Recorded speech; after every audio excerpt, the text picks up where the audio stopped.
Assalamualaikum teman-teman, selamat berjumpa lagi dengan saya Abdurrahman dan masih tetap di channel Abdurrahman ya.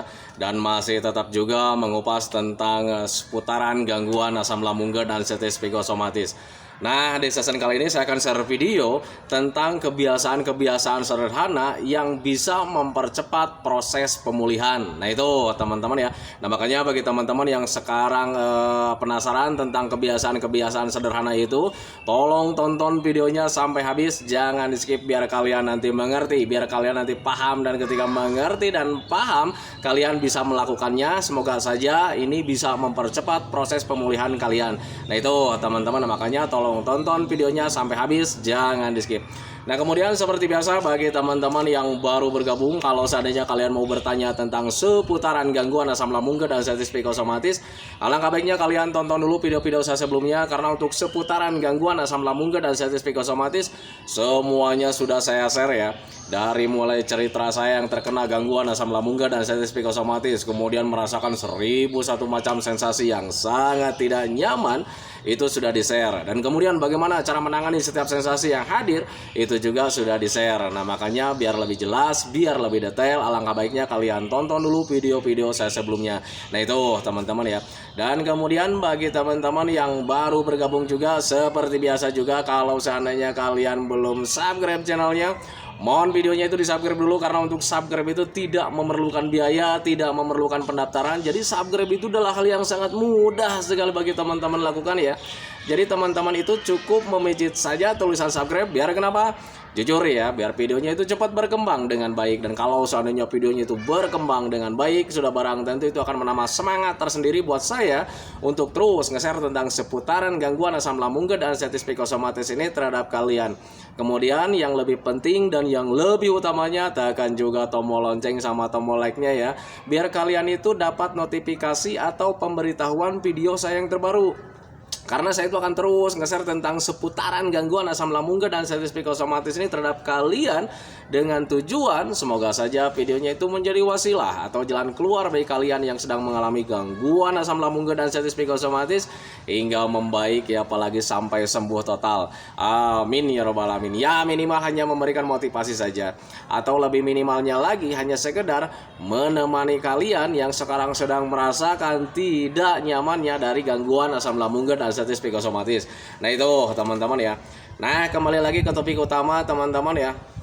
Jujur ya, sepengalaman saya saat terkena gangguan asam lambung dan status psikosomatis itu, setiap harinya kita itu selalu merasakan tidak nyaman teman-teman ya, dari pemikiran sampai perasaan gitu teman-teman, ada ketakutan, ada kecemasan gitu teman-teman ya. Jadi setiap harinya itu sangat tidak nyaman sekali teman-teman. Jadi yang paling dirindukan itu, kapan nih gue bakalan sembuh, kapan nih gue bakalan akan kembali lagi kayak dulu lagi. Nah, itu teman-teman ya. Dan itu manusiawi ya, karena jujur ya, saat terkena gangguan asam lambung dan status psikosomatis, rasanya sangat nano sekali teman-teman. Jadi semua perasaan yang sangat tidak nyaman itu bercampur di situ teman-teman ya. Medisnya ada, psikisnya juga ada teman-teman ya. Nah, makanya sangat wajar sekali untuk orang-orang yang terkena gangguan asam lambung dan status psikosomatis sangat merindukan sekali tentang yang namanya kesembuhan atau sembuh total. Nah, itu teman-teman ya, karena ingin cepat-cepat menikmati lagi kehidupan yang kayak dulu lagi gitu teman-teman ya. Soalnya saat terkena gangguan asam lambung dan status psikosomatis, rasa nikmat hidup itu tidak ada sama sekali teman-teman ya. Nah, itu makanya dulu saat terkena gangguan asam lambung dan status psikosomatis selalu bingung ya, gimana nih caranya, gimana nih jalannya gitu teman-teman ya, biar cepat membaik. Nah, itu teman-teman ya. Nah, tetapi karena memang waktu itu sudah mulai memahami teman-teman, ternyata gangguan asam lambung dan status psikosomatis itu butuh proses dan butuh pelatihan juga gitu teman-teman. Nah, makanya ketika butuh proses, mengetahui juga butuh pelatihan gitu teman-teman, kemudian selalu menanamkan juga dalam pikiran dan mengetahui bahwa gangguan asam lambung dan status psikosomatis itu bakalan membaik. Akhirnya saya belajar masa bodoh waktu itu teman-teman, dan kemudian menjalani kehidupan ini apa adanya. Nah, itu teman-teman. Dan kemudian setelah berjalannya waktu, kemudian mempunyai kebiasaan-kebiasaan yang menurut saya itu cukup membantu untuk proses pemulihan dari gangguan asam lambung dan status psikosomatis.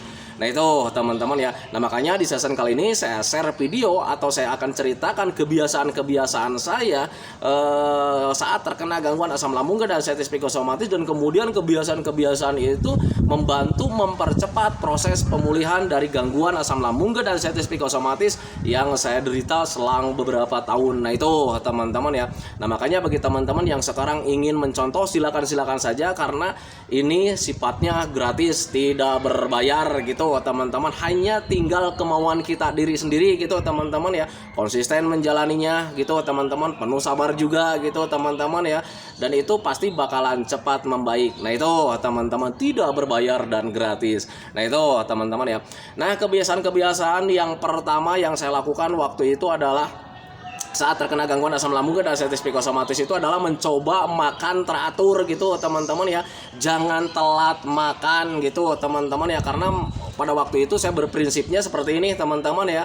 Untuk orang sakit tanpa makan tidak akan membaik. Nah itu teman-teman, jadi untuk saya pribadi waktu itu apapun yang terjadi, makan jangan ditinggalkan teman-teman. Jadi makan itu teratur teman-teman. Nah teratur itu kayak macam gimana sih? Kalau saya dulu sebelum sebelum membaik makannya mungkin 7 kali, kemudian kesininya 6 kali, kesininya menjadi 4 kali, kemudian kesininya menjadi normal 3 kali. Nah itu teman-teman. Nah, makanya waktu itu saya mencoba makannya itu ala Rasulullah teman-teman, ketika di ambang 95% kesembuhan saya waktu itu gitu teman-teman. Nah makan ala Rasulullah itu kayak macam gimana? Saya mencoba makan sebelum lapar. Nah itu teman-teman, jadi sebelum lapar itu saya sudah makan. Nah itu teman-teman, kemudian berhenti sebelum lapar gitu teman-teman. Jadi makannya itu nggak berlebihan ya. Kemudian nggak telat makan juga gitu teman-teman. Jadi jangan nunggu lapar dulu lah gitu teman-teman. Jadi makannya itu sebelum lapar saya sudah makan, kemudian berhentinya sebelum kenyang gitu teman-teman. Sesimpel itu sih sebetulnya. Nah itu teman-teman, jadi untuk makan itu sangat penting sekali, dan untuk makan saya itu memang seperti itu. Ketika di ambang 95% pemulihan itu memang seperti itu ya. Jadi makannya itu sebelum lapar, kemudian berhenti sebelum kenyang gitu teman-teman ya. Kalau misalkan di jumlah itu ya 3 kali gitu teman-teman, itu di ambang 95% gitu teman-teman ya. Di ambang 95% kesembuhan saya. Nah itu teman-teman. Dan kemudian kebiasaan saya yang sampai detik ini saya nggak tinggalkan juga gitu teman-teman, dan itu cukup membantu proses pemulihan gitu teman-teman ya. Diminum teman-teman ya, minum, bahkan sampai detik ini saya masih konsisten juga gitu teman-teman ya. Selalu minum air hangat itu pelan-pelan minimal 8 gelas dalam sehari. Nah itu teman-teman, sebetulnya untuk minum itu disesuaikan dengan berat badan ya. Nah tetapi kalau misalnya bingung menghitungnya, saya tetapkan saja 8 gelas dalam sehari. Nah itu teman-teman, dan konsistennya saya minum minimal 8 gelas dalam sehari itu sampai detik ini juga saya masih tetap minumnya itu 8 gelas dalam sehari, nggak pernah kurang gitu teman-teman ya. Kenapa saya nggak mau melakukan kurang minum gitu teman-teman ya, karena tahu sendirilah ketika kamu itu tidak nyaman teman-teman ya. Nah itu makanya sampai detik ini juga saya konsisten dengan makan dan minumnya minimal 8 gelas dalam sehari. Nah itu kebiasaan-kebiasaan saya. Nah kemudian waktu 95% itu diambang 95% gitu teman-teman ya. Kebiasaan saya itu selalu mandi pagi ya. Walaupun di awal-awal saat 65% kesembuhan gitu teman-teman ya, saya jarang mandi ya, karena untuk mandi itu sangat takut sekali teman-teman ya. Nah tetapi di ambang 95% itu karena memang saya pengen cepat membaik, saya pengen fresh lagi gitu badannya, pemikirannya, perasaannya gitu teman-teman ya. Jadi mandi itu saya lakukan gitu teman-teman ya. Walaupun di awal-awal sangat tidak nyaman ya setelah mandi itu. Nah makanya untuk mandi saja waktu itu saya berangsur ya. Jadi latihan gitu teman-teman ya, kayak macam petinju. Nah itu teman-teman, suenya seperti itu gitu teman-teman ya. Untuk mandi saja saya perlu latihan gitu teman-teman. Jadi nggak setiap hari mandi gitu teman-teman, tidak seperti itu ya. Berangsur-angsur dari mulai seminggu sekali saya mandi gitu teman-teman, kesininya 4 hari sekali mandinya, dan kesininya 2 hari sekali gitu teman-teman ya, sampai bisa mandi tiap hari. Nah itu teman-teman, karena jujur ya saat terkena gangguan asam lambung dan arteritis psikosomatis, untuk mandi saja saya takut waktu itu gitu teman-teman ya. Jadi takutnya itu sensasinya hadir, karena jelas ya sangat dirasakan sekali ketika habis mandi itu ada perasaan tidak nyaman ya, kembungnya hadir, kelayangannya hadir, keringat dingin hadir. Nah itu teman-teman, makanya untuk mandi itu saya mencoba waktu itu diatur gitu teman-teman, dan sampai membaik gitu teman-teman, sampai bisa sempurna untuk mandinya. Nah itu teman-teman, jadi untuk mandi itu saya mencoba teratur juga gitu teman-teman ya. Jadi kebiasaan-kebiasaan seperti itu, mandi di pagi hari pakai air hangat gitu teman-teman, kemudian terus berjemur, itu kebiasaan-kebiasaan seperti itu menambah apa ya, bisa menambah stamina, kemudian bisa membantu proses pemulihan dari gangguan asam lambung dan artritis psikosomatis. Kebiasaan-kebiasaan sederhana sih sebetulnya teman-teman, tetapi itu cukup membantu buat saya. Nah itu teman-teman ya. Dan kemudian kebiasaan selanjutnya itu adalah olahraga ringan teman-teman ya, karena jujur ya saat terkena gangguan asam lambung dan artritis psikosomatis itu paling nyaman itu berdiam diri di rumah gitu teman-teman ya, tiduran, nonton HP gitu teman-teman ya, paling nyaman itu seperti itu. Nah tetapi karena waktu itu tekad saya kuat, saya berpikirnya seperti ini teman-teman, mau sampai kapan nih gue begini nih. Nah itu teman-teman, akhirnya saya rubah pola seperti itu teman-teman. Jadi setiap harinya itu sering melakukan olahraga ringan seperti jalan-jalan yang menyenangkan gitu teman-teman ya. Walaupun di awal-awal itu jalan-jalan nggak kuat ya, tetapi karena waktu itu saya tekadnya kuat, pengen cepat membaik gitu teman-teman. Jadi untuk jalan-jalan saja itu juga butuh latihan ya. Di awal-awal cuma depan rumah gitu teman-teman. Kemudian ketika mulai agak nyaman, mulai berani, saya mencoba mengunjungi tetangga gitu teman-teman. Sudah mencoba berani lagi, agak nyaman lagi, memberanikan diri lagi ya, keliling RT, keliling RW, dan akhirnya bisa keliling kampung, dan akhirnya bisa jauh. Nah itu teman-teman, itu pengalaman saya dulu saat terkena gangguan asam lambung dan artritis psikosomatis. Jadi kebiasaan-kebiasaan untuk jalan-jalan atau olahraga-olahraga ringan itu bisa membantu proses pemulihan, dan itu bisa lebih mempercepat proses pemulihannya. Nah itu teman-teman, itu yang saya rasakan dulu saat terkena gangguan asam lambung dan artritis psikosomatis. Kemudian yang selanjutnya itu selalu melakukan hobi-hobi yang menyenangkan teman-teman ya, karena jujur ya saat terkena gangguan asam lambung dan artritis psikosomatis, rasa senang itu tidak ada teman-teman ya, rasa senang dunia itu tidak ada teman-teman ya. Yang jelas yang dirasakan itu setiap harinya itu rasa sedih, kecewa, kemudian rasa tidak nyaman, kemudian apa ya, gundah gulana, hidup terasa hampa, cemas, ketakutan, dan sebagainya. Pokoknya banyak sekali teman-teman ya. Nah itu, nah makanya ketika waktu itu saya berprinsipnya seperti ini teman-teman ya. Kenapa ini? Bahagia saya itu hilang 100% gitu teman-teman. Nah makanya waktu itu mencoba melakukan aktivitas-aktivitas yang menyenangkan teman-teman. Dulu saya karena memang seringnya terhadap burung teman-teman ya, mencoba beraktivitas bikin sangkar burung gitu teman-teman ya. Pelan-pelan saja teman-teman, walaupun jujur ya saat pertama kali melakukan hobi yang menyenangkan itu rasa senang itu tidak ada teman-teman ya. Kemudian pemikiran tentang penyakit, pemikiran tentang penderitaan, ketakutan selalu datang julak colek teman-teman ya. Nah itu gitu teman-teman. Tetapi karena memang tekad saya kuat, saya mencoba dibiasakan kembali kegiatan-kegiatan yang dulu itu, mencoba dibiasakan kembali teman-teman ya, melakukan hobi-hobi yang menyenangkan. Nah itu teman-teman, dan tanpa disadari itu teman-teman, karena mungkin terbiasa melakukan hobi-hobi yang menyenangkan, aktivitas-aktivitas yang menyenangkan, justru tentang penderitaan, tentang kitanya sedang sakit itu teman-teman ya terlupakan teman-teman, dan tahu-taunya kita fokus terhadap hobi, kemudian ada rasa senang di situ teman-teman, dan ketika ada rasa senang ya sudah pasti ya ada perasaan nyaman. Nah itu teman-teman, itu pengalaman saya dulu gitu saat terkena gangguan asam lambung dan artritis psikosomatis, selalu melakukan hobi-hobi yang menyenangkan atau aktivitas-aktivitas yang menyenangkan. Nah itu teman-teman. Kemudian selanjutnya menghindari pemikiran-pemikiran yang membuat mumet. Nah itu teman-teman ya, karena jujur ya, orang yang terkena gangguan asam lambung dan artritis psikosomatis itu pikirannya lemah teman-teman ya, mohon maaf ya, tetapi ini pengalaman saya ya. Jadi pemikirannya itu lemah. Jadi apa ya, ketika kita mendapatkan pemikiran yang bikin mumet sedikit aja gitu teman-teman ya, kita itu kepala itu nggak nyaman teman-teman ya, kepalanya nggak nyaman, kemudian perasaan nggak nyaman itu hadir terus gitu teman-teman ya. Nah makanya waktu itu mencoba menghindari pemikiran-pemikiran yang bikin mumet gitu teman-teman ya, entah itu permasalahan di rumah tangga, di pekerjaan teman-teman. Saya mencoba menghindari pemikiran-pemikiran yang membuat mumet, jadi bekerja juga sesuai kemampuan saja. bekerja sih bekerja teman-teman, saya tidak tahu itu hasilnya mau bagus kayak mau gimana kayak terserah gitu teman-teman, yang penting saya nggak mumet aja pikirannya. Nah itu teman-teman, kemudian untuk menghindari pemikiran-pemikiran mumet itu dengan cara seperti apa ya, kembali lagi ya selalu mengupayakan gimana caranya supaya hati dan pikiran kita itu tetap senang. Nah itu teman-teman, sehingga nanti ketika selalu mencoba seperti itu, membiasakan seperti itu teman-teman ya, alhamdulillah teman-teman, jadi pemikirannya mulai normal lagi. Jadi ketika ada permasalahan sedikit-sedikit aja, kita sudah mulai bisa memecahkan dengan sendirinya teman-teman ya, tanpa kita bikin puyeng kepala gitu teman-teman ya. Jujur itu pengalaman saya dulu saat terkena gangguan asam lambung dan anxiety psikosomatis.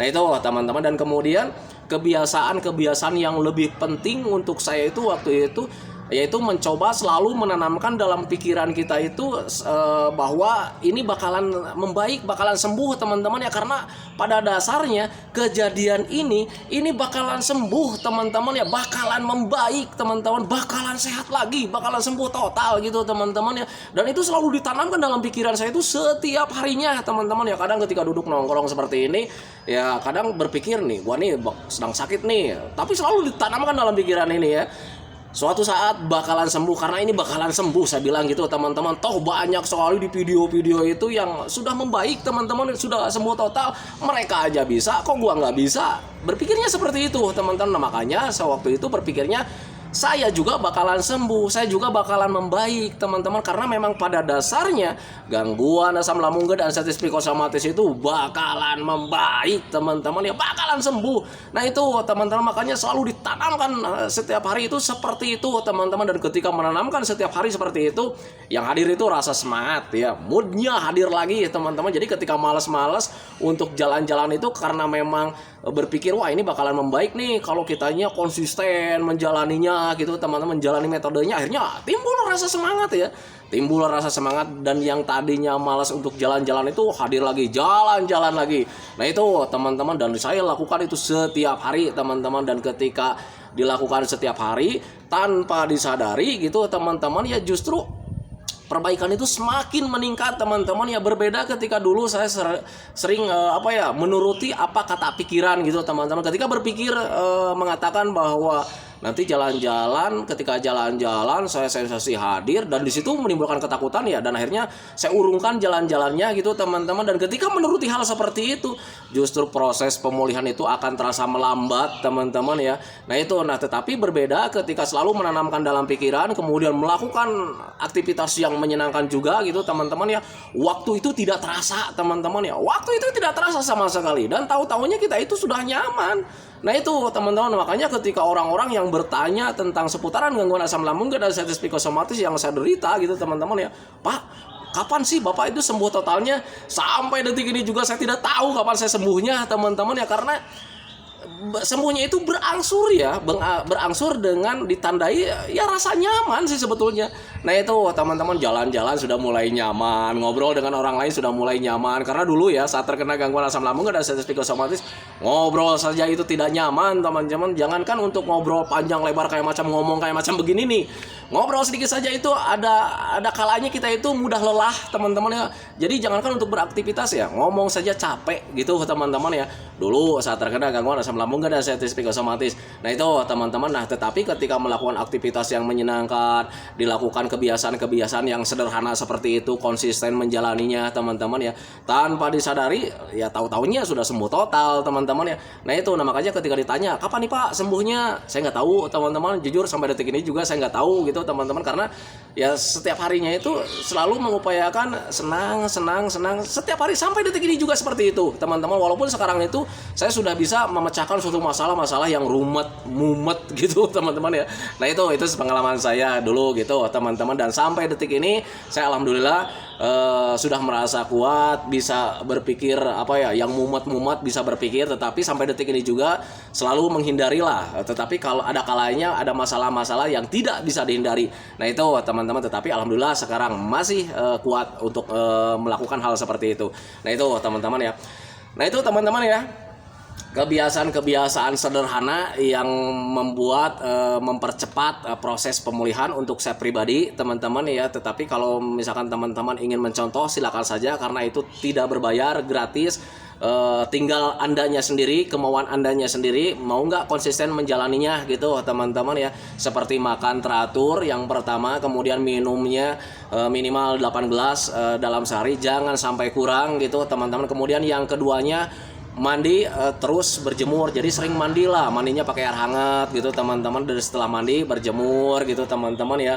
Itu kebiasaan-kebiasaan sederhana yang bisa membantu proses pemulihan gitu teman-teman. Kemudian yang ketiganya, olahraga ringan gitu teman-teman, seperti jalan-jalan santai sambil menikmati udara segar, sambil bersosialisasi juga dengan orang lain, ngobrol ngaler ngidul kayak macam begitu teman-teman ya. Justru kebiasaan-kebiasaan seperti itu akan mempercepat proses pemulihan. Nah itu teman-teman. Kemudian selalu melakukan hobi-hobi yang menyenangkan, jangan pernah menyepelekan tentang hobi yang menyenangkan teman-teman ya.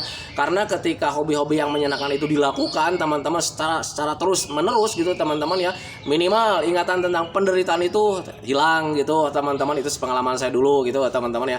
Kemudian yang kelimanya itu, menghindari pemikiran-pemikiran yang membuat mumet, ruwet, kusut kusut kepala gitu teman-teman ya. Hindari hal seperti itu dengan cara seperti apa? Selalu mengupayakan gimana caranya supaya hati dan pikiran kita itu tetap senang. Nah itu teman-teman. Kemudian yang keenamnya, selalu menanamkan dalam pikiran kita itu bahwa ini bakalan membaik, karena memang pada dasarnya bakalan membaik sih teman-teman ya. Nah itu teman-teman, ini bakalan sembuh karena memang pada dasarnya ini bakalan sembuh. Nah itu teman-teman. Nah makanya ketika sekarang kalian sedang melakukan hal seperti itu, cobalah lakukan hal-hal sederhana seperti itu teman-teman. Ketika kalian nih sekarang sedang sering berdiam diri di rumah, Pak saya tuh sekarang lagi males-malesnya gitu teman-teman ya, cobalah lakukan kebiasaan-kebiasaan seperti itu. Nanti insya Allah kebiasaan-kebiasaan seperti itu bakalan membantu kalian untuk menghindari gangguan asam lambung dan sensitif psikosomatis. Karena kebiasaan-kebiasaan itu akan membantu proses pemulihan dari gangguan asam lambung dan sensitif psikosomatis. Dan pengalaman saya juga memang seperti itu. Nah itu teman-teman ya. Nah itu teman-teman ya, video dari saya tentang kebiasaan-kebiasaan sederhana yang bisa mempercepat proses pemulihan. Semoga saja videonya itu menjadi wasilah buat kalian, ya minimal hanya sekedar menemani kalian lah yang sekarang sedang merasakan tidak nyamannya dari gangguan asam lambung dan sensitif psikosomatis. Kemudian seperti biasa, sebelum saya akhiri videonya, saya selalu mendoakan sama teman-teman itu, semoga saja teman-teman itu cepat sehat lagi, cepat sembuh lagi, cepat kembali lagi keadaan kalian yang dulu, baik semangatnya, moodnya, tertawanya, pokoknya kehidupan kalian yang berwarna itu semoga saja cepat kembali lagi. Karena memang saya yakin 100% bahwa keadaan kalian yang dulu itu sangat dirindukan sekali. Nah itu teman-teman ya. Kemudian doakan saya juga teman-teman ya, agar saya itu tetap sehat, tetap kuat, tetap ceria, agar masih bisa tetap menemani kalian. Nah itu teman-teman ya. Santikan videonya teman-teman. Assalamualaikum warahmatullahi wabarakatuh.